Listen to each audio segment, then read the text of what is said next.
Yes, people, we are live once again. Match preview time, quarterfinal tie in Rome, Ukraine versus England. But before we get into it, people, let's hit that intro.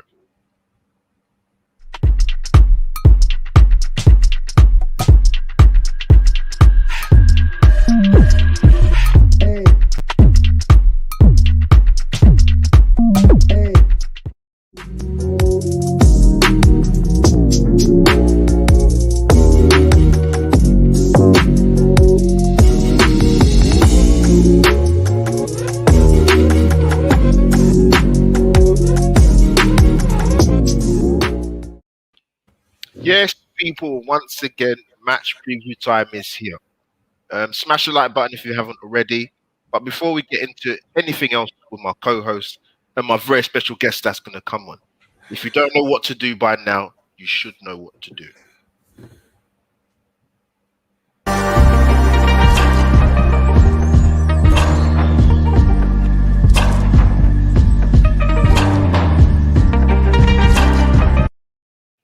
There you have it, people. Like, share, and subscribe to not just myself, but my co-host, Guna Souls.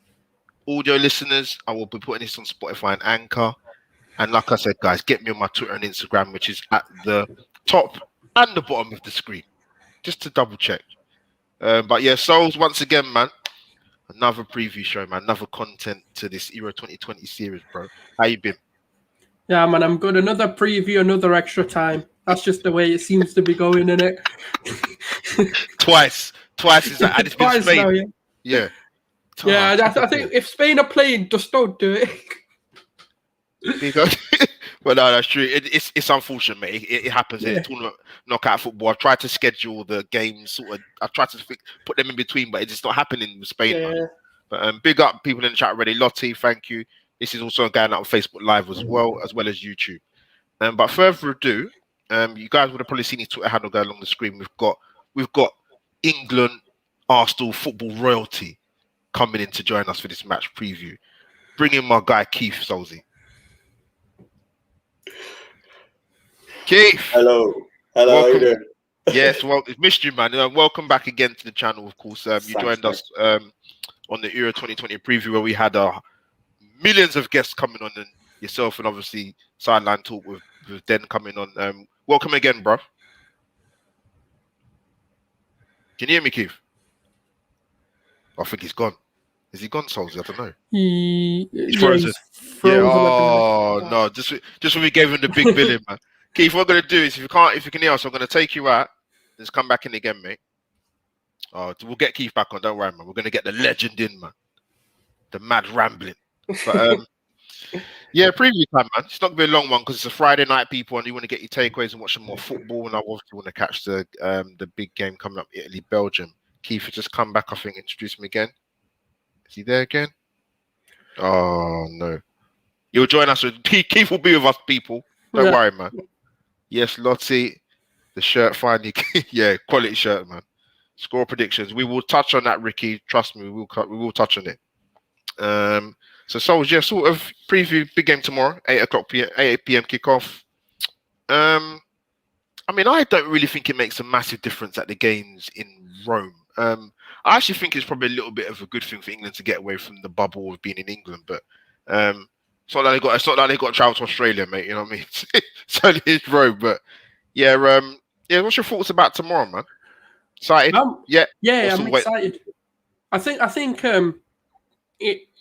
it's going to revert back to that sort of 4-2-3-1 rather than playing that sort of 3-4-3, 5-2-3. However you want to view it. Obviously, that needed to happen because it's Germany, and there's a lot of people disappointed that Southgate did that, but that's one thing I do want to address is that, look, against the big teams, and I said this, sort of before the Euro started in the Euros preview show, should we say, that I don't mind it if we play the big teams, the Germanys, your Frances, your sort of Italies, and we play that sort of 5-back formation because we do need to sometimes match formations and contain, and that's exactly what happened. And against Ukraine, we hello. Yeah, can you ask Keith? Oh, he's gone again. Yeah, we can hear Keith. I can hear you. Yeah, I can hear him. I think he's gone. Is he gone again? Oh no, man! Typical, innit? I don't know what it is. Yeah. It's StreamYard's crazy, man. It happens. It just does that sometimes. It's crazy. I'm gonna. So admin, just finish. Finish what you're gonna say, man, and I'd try and get. Yeah, no, I was gonna say, I'm excited, and I think he's gonna revert back to having another midfielder, which we definitely missed against Germany. At times, that number 10 could have opened up a bit more doors. But overall, I think the performance was good. Saka had a really good half. Grealish obviously coming in and making a game changer. So, do you know what it is? Southgate's got so many headaches. But if he turns into a 4-2-3-1, I expect to see Grealish and Saka being introduced. Yeah, let me keep talking. Let me get the team lineup. Because you sort of touched on it, really. What? I mean, I've seen people sort of whisperings. Would you stick with? Could you see a possibility? I don't think it will happen personally, where Rice or Phillips maybe. I don't know if rested is probably not the right word, but you could say that. Do you think there's a possibility Henderson could come in? I wouldn't do it personally, just because of how well Rice and like Phillips and the sort of partnership they've built. I personally wouldn't change it. I just don't see the point of doing it. Henderson hasn't really featured or come off the bench and done anything to really warrant starting, if that makes sense. And I think if you're going to go with that sort of 2 CDM or 2 sort of defensive-ish minded midfielders, you just got to stick with what's winning you games. And that's my view on that. Keith, have we got you back? Many apologies for that. I've got about 6,000 children and they're all using the internet at the moment. It's tea time, isn't it? It's all right.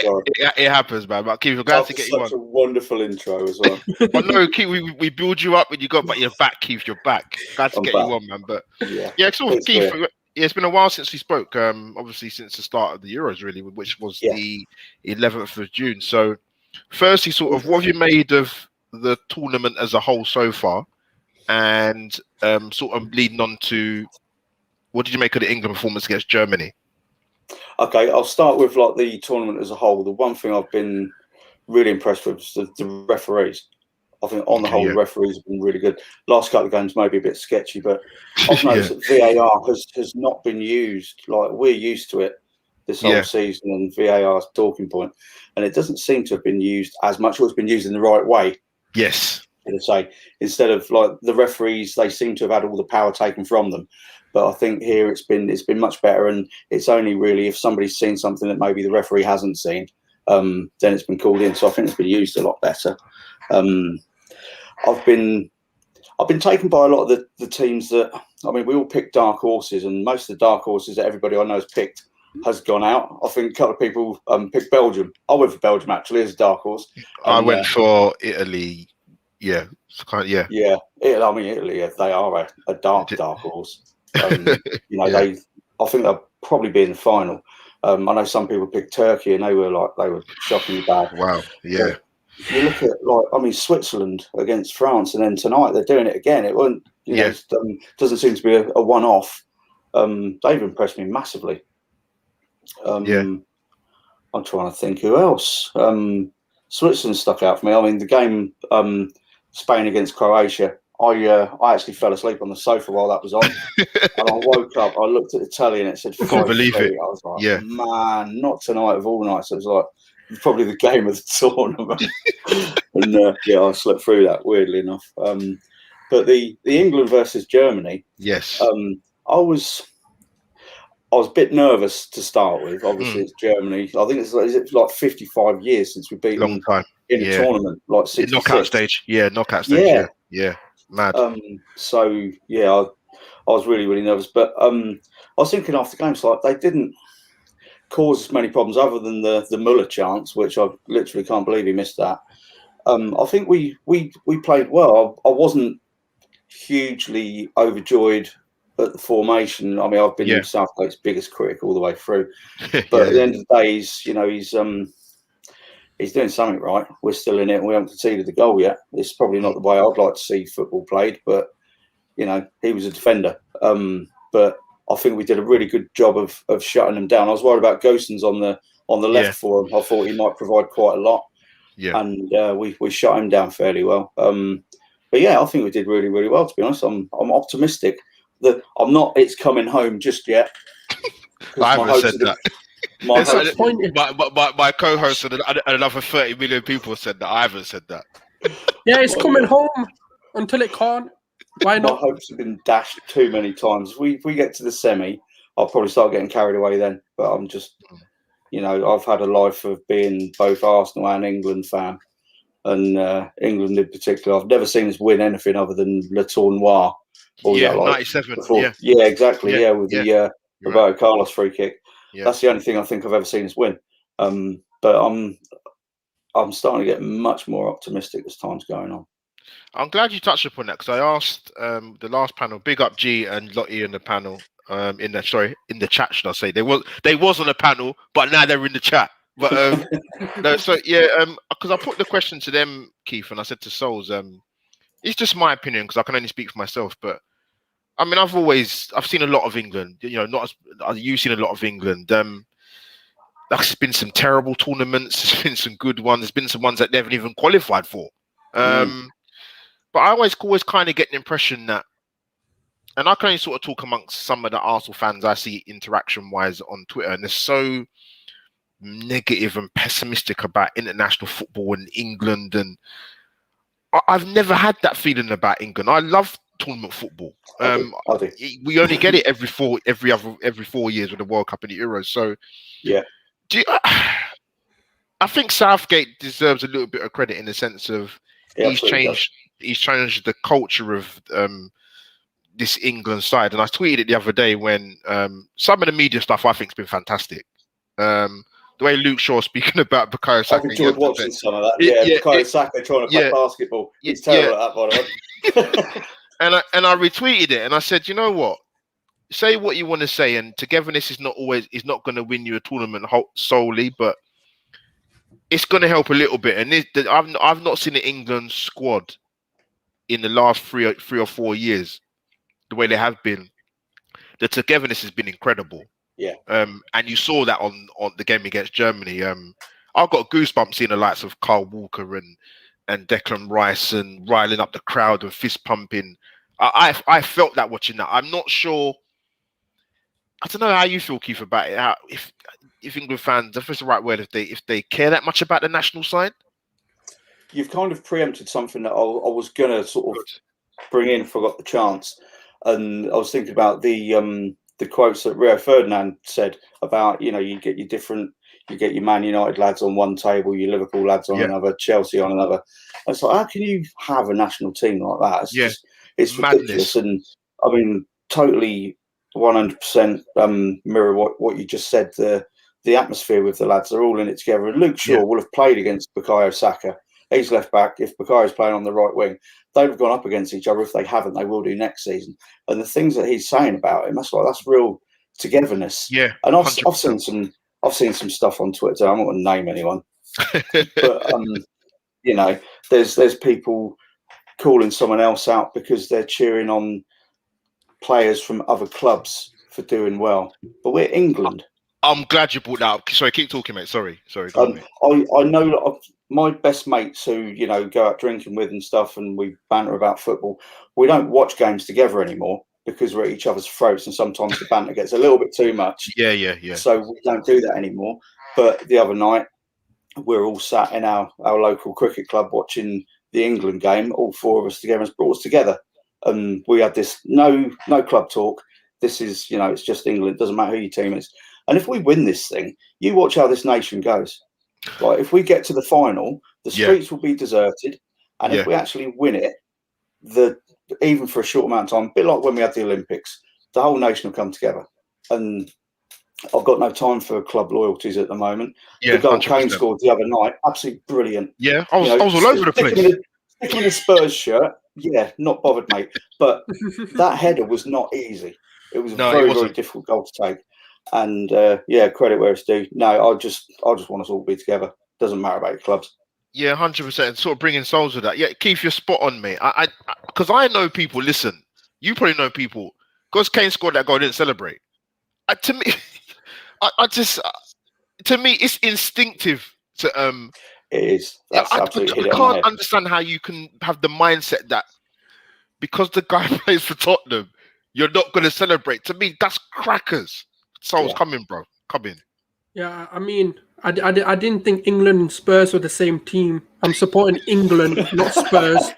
So, I mean, no, this is what I always talk about. But like, you know, when people can't differentiate things, Yeah, football, maybe football isn't your sport. Like, you need to find something else to watch, like, or just don't comment because you really do make yourself look like an absolute idiot because it's England. This is where look.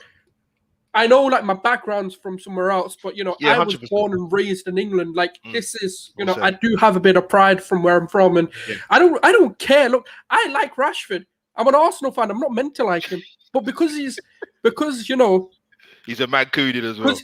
I'm a Manc. I'm born in Manchester.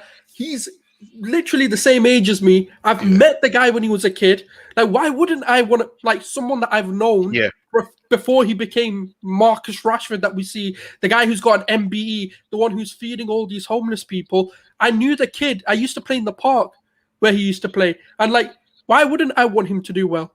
Yeah. It's bonkers, man. I don't care about club loyalty that much. And when it's Arsenal versus United, yes, I'm going to throw shit at them.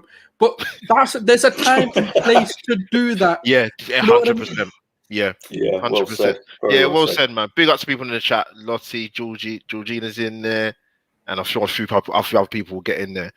But you know, actually, I want to say one other. Do you know when? Do you know that World Cup 2018? Yeah, like that's the first time I think, because I've only seen a few times. We've been disappointing like since I've been born, but that 2018 was probably the first hope we've ever had. Like, and I remember the build-up going into Croatia. Like, it was sick. Like, I have never seen the nation bouncing so much for a tournament football in my life. And you know what? I hope we get to the final because after the year or the year and a half, 2 years that we've had, it'd be so nice to see like just everyone not giving a crap and just be like, yes, it's coming home. No, so I was also even Mike, big up Mike Gooner Elite, who dropped in the chat on our last stream, and he said it in the chat. He said, you know what? I was a grown man, so I was brought a tear to my eye because I think me and Mike are similar ages or not far off. But I remember 1990, and you know it's a long time to wait to see England in the major semi-final. And I remember when England lost to Croatia in 2018, and I tell you what, going into work the next day, I tell you, it was the mood was somber. Because you know what, like I said, tournament football doesn't come around very often, and obviously Sol's made a good point. Like I love my Nigerian heritage, don't get me wrong, but I've grown up watching and supporting England. So when they lose, I'm gonna feel it. You know, the possibility that these guys can get to a final. A lot of people in the chat, Keith, your generation, my generation, Sol's generation, we haven't seen England, like I said, beat Germany in the knockout stage of the tournament. Since '66 is crazy. So really mad. It was a historic win, man. And say what you want to say. So we'll touch on that game, Keith, sort of bring you in again, mate. One thing I've said about England, sort of in the tournament and watching the Germany game, it's one thing having possession, but for me with England, if I'm nitpicking, the ball progression is too slow. It's too slow. It needs to be quicker. Would you agree with that, or what have you seen with England that you think they need to improve on? I'm going to give England a bit of a what we might call a shit sandwich here. You know, where you say something nice, something rubbish in the middle, something nice again. Yeah. Excuse me. We've kept the ball well enough. Yeah. I crunched numbers earlier because I was looking at Ukraine. They've their pass completions at 82.5%. Whereas ours is 82.75, so we're not that much better than them. Sorry, my daughter's just walked in. Hello? What do you want? Don't worry, bro. She can join the stream. No, I'm using it at the moment. Yeah, Keith's a busy man. Sorry. No, that's all right, mate. Later, okay? About an hour. Go on. Close the door. Some of the things on BBC News, right? It happens, mate. I see it up to G the other night, actually. Yeah. So what was I talking about? Oh, pass completion. Yes. Yeah, ours is not much better than theirs. Like, there's really very little in it. I thought ours would be a lot better. But we have kept the ball relatively well. But the thing I hate the most is how slow we are moving it from back to front. 100%. It's and I was the same for the entire season. I'll try not to talk about Arsenal too much, but it felt before Boxing Day, when we had a bit of a mini resurgence, it felt like that. It's too slow. It's too slow, and I'm sick of watching our centre backs walking with the ball. Yeah, walk with the ball last 5 minutes. One of my mates said, last 5 minutes, if we're 3-0 up, yeah, walk out with the ball then. But you look at other central defenders, the Italian lads, they're jogging out with the ball and they're doing it with purpose, and they're spraying it and they're getting it forward as fast as possible. We're not, and that is the worst thing for me, especially when you look at it's almost an embarrassment of riches that Gareth Southgate's got, like attacking midfielders, regardless of age or experience. We just need to get it forward so much faster. Sorry, Keith, to come in there, just on bring you in again and yeah, bring Souls in. Do you think it improves? I think you're right what you're saying. I think it improves. People can say what they want to say about Harry Maguire, and Souls has heard me say this a few times now. But he gives the opposition midfield a problem by creating an extra number of midfield by bringing the ball out. He's the only one to me who's comfortable doing that. Stones can do it, and I think he should do it more, but he doesn't. But Maguire's the only one that takes it upon himself. I think it's natural to his game anyway, to actually bring the ball out of defence and gain the extra yards. He's the only one that does it. Would you agree with that, or do you think England should do it more as a whole in terms of Stones and Maguire?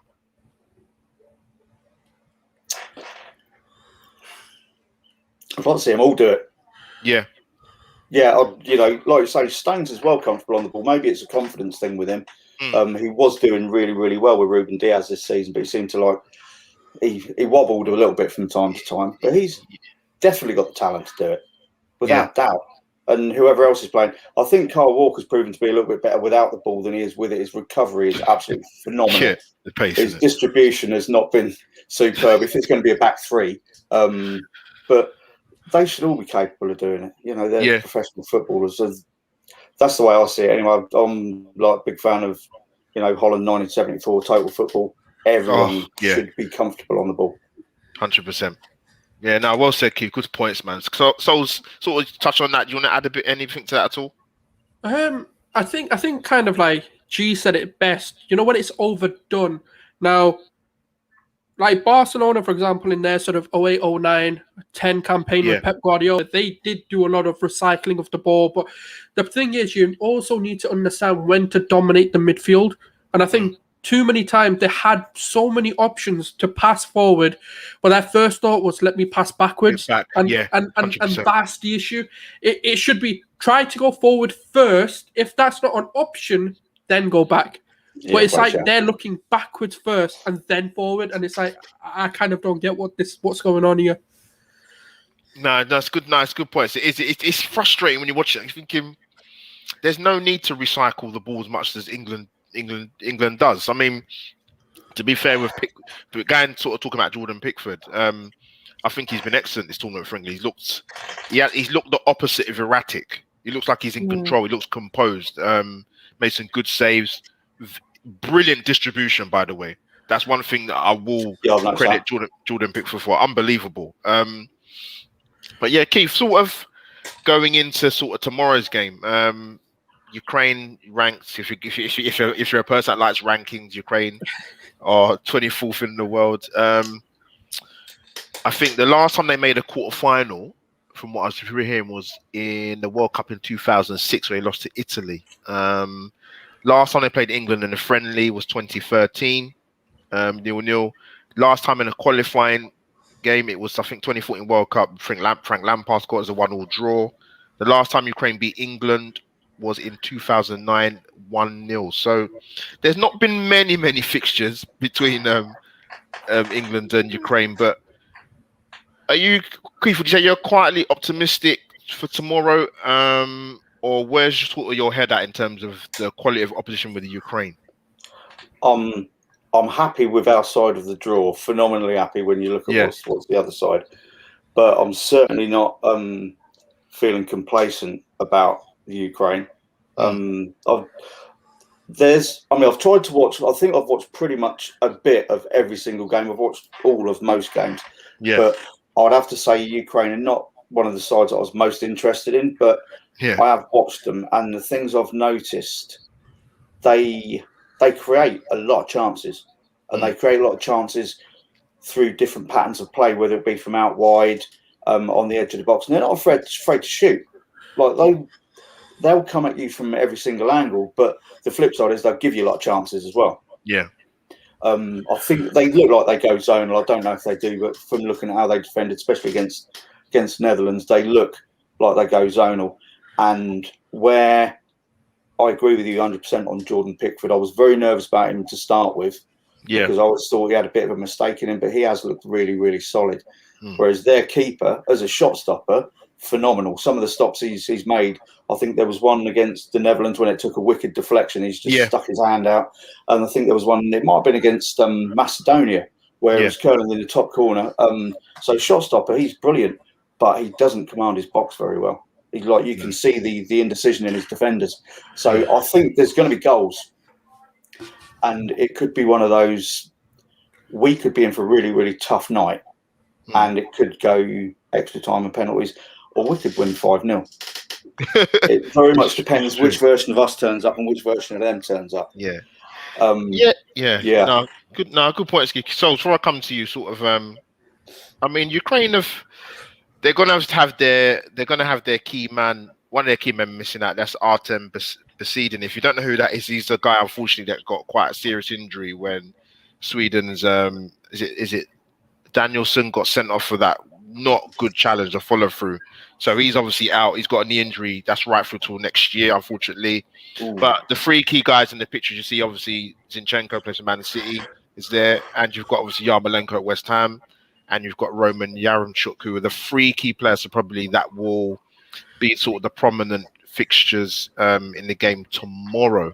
Can I just share quickly? I've come up with a name for them too, because their names are really, really complicated, obviously, because they're long. I decided to call them Y fronts because they both start with Y and they both play up front. Good shot, mate. That was in my notes because I was like, I don't know how to pronounce these.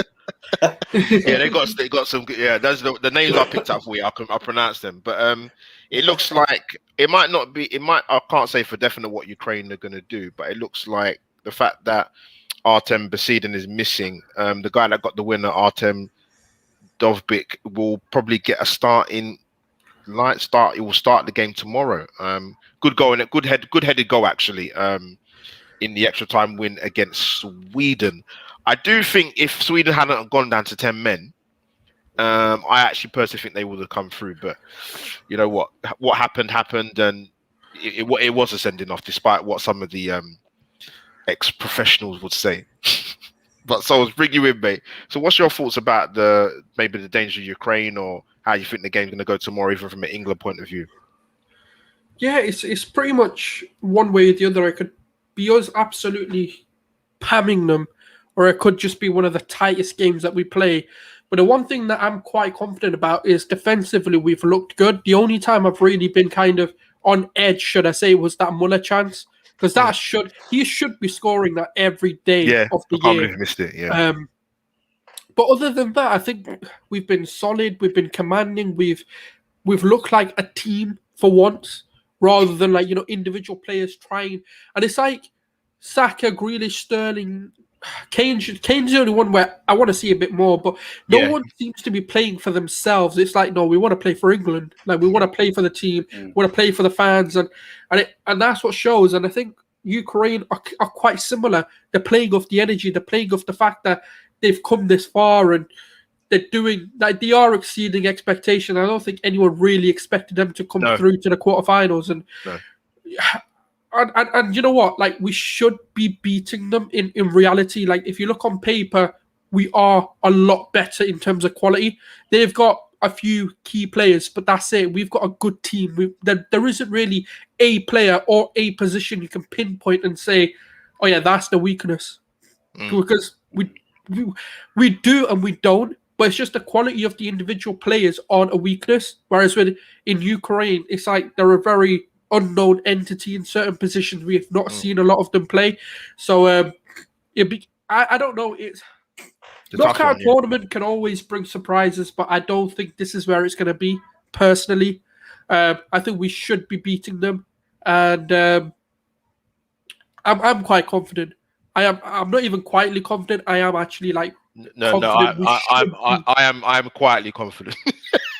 I believe we should be in that final. Like there is no doubt. Like if we can't get to the final, I'm sorry, Southgate, but your time's up. Because if you can't get to the final this time, what do you need? North Macedonia in the semi-finals to get us to the final? Like what? Because it can't get easier than this. It just simply can't. Yeah. I'm glad that you said the word easier. Yeah. Keith, before I come to you, in terms of the England, what sort of possible changes you might think might happen or tweaks? I'll get an image up of the last England team against Germany. But before we do that, people, smash the like button, share and subscribe. Follow my esteemed guests on their social media going along the bottom of the screen when I put it there. But guys, you should know what to do by now.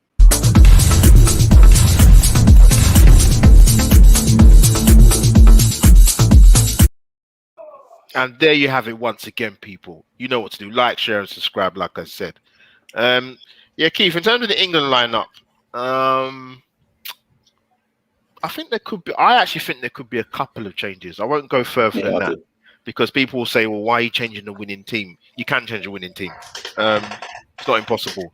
But do you think there'll be any changes? Let me get the team up on screen. That was in the last game against Germany. What changes do you think you might see? Because let me give you a bit of context, mate. I said to Souls before sort of the live stream that I've seen sort of whispers. I don't think they're accurate in terms of. I think Mourinho said it actually when he was asked on TalkSport. He would rest Rice or Phillips for the Ukraine game. Do you think there's a possibility Henderson could come in? And do you think Jack Grealish will start? I do think he'll make changes, and I wouldn't necessarily always want to agree with Jose Mourinho, but I think Rice and Phillips might both get rested, and I think Maguire might do as well. I'm thinking about this bookings thing because and Foden as well. They're all on one, and it gets wiped after tomorrow night's game. Okay. So because I thought they got wiped after the group stages to start with. I thought that, yeah. Yeah, I was looking into it. So when do they get wiped then? And it's after the quarterfinals. So say you got a player on one booking, gets another booking tomorrow night, he's out for the semis. Yeah. But if he doesn't play or doesn't get booked, that single booking gets wiped for the semi-finals, which I don't know what the reason is behind that. Keith, that's a good point. I'm going to come back to you again. That's a good point because Southgate didn't mention that about Foden. I was so reaction. I've seen it. But Southgate did mention about Foden why he didn't play him in the Czech Republic game, I think. Might well have been, yeah. Yeah, because he's on a yellow card. So come back to you, Keith. Sorry, mate, for cutting. Yeah, no worries. So I think those are the changes it will make. And also, I mean, I'm a huge fan of Calvin Phillips. I think he's been absolutely brilliant. Yeah. But he has got a booking in him. He was probably lucky to not get booking in the first game, to be fair. Yeah. But that's the way he plays, isn't it? He's like, he's heart on his sleeve, and he's like a bull in the china shop. And I absolutely love him. I think he's brilliant. I would rest him, not only for the fact that I don't want to risk losing him for the semis. He might just need a rest. His game is just all action. And I wouldn't be surprised to see. I mean, I think Henderson will come in. He might even put Mount in there with him. I don't know what the deal is with training and with the isolating. He probably needs a game. And as far as Jack Grealish goes, I always want Grealish and Saka to play always. They're just, and it's not even club alliances on this one. It's just they're so exciting. They get people on the edge of their seats, and I've named them as well. Like celebrities have like Brangelina and stuff.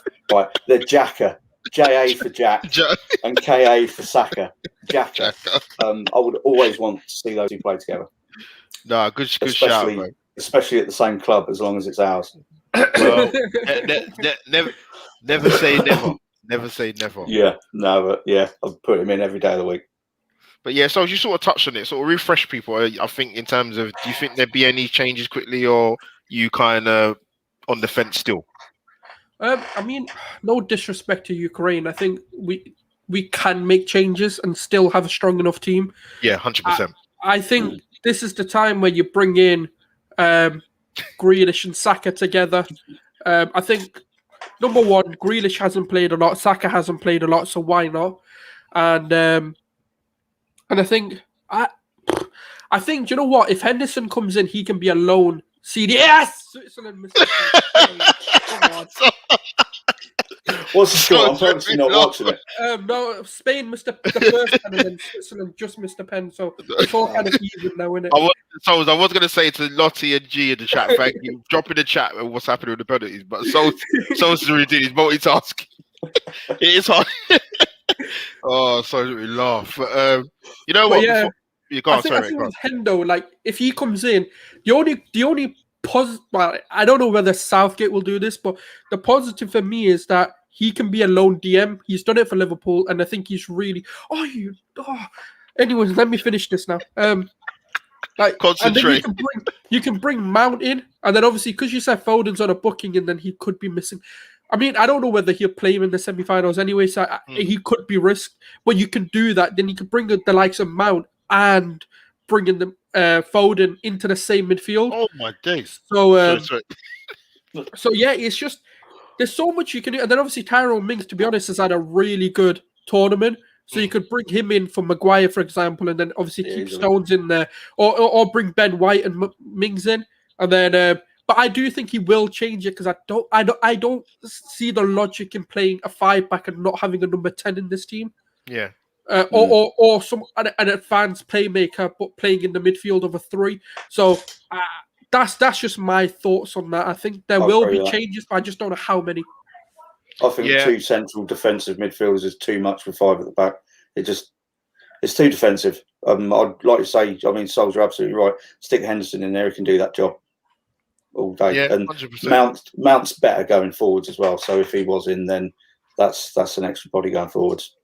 Yeah. So I've also said, sort of asking. I've sort of touched on it before anyway, but with Grealish, I said to me he's too good a player to be used as in a cameo position or coming off the bench. Or yes, he did well when he came on the other day against Germany, but for me, you find a way to put him in a team for tomorrow.